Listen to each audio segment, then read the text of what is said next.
Quesadillas are 3 tacos with cheese and birria or barbacoa. The tortilla is fried in the meat's juice, and then they add cheese in it and the birria in it, and then they toast it up really nice.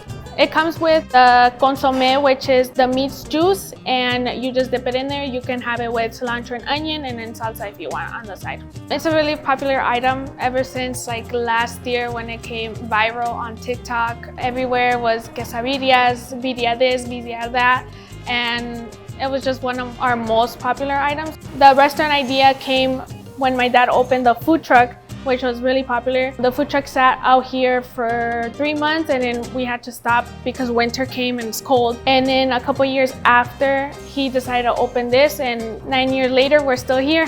I know we're not the only authentic Mexican restaurant because they're my dad's recipes. I feel like they're just more special to us, which I'm hoping that that's what makes us different from everyone else.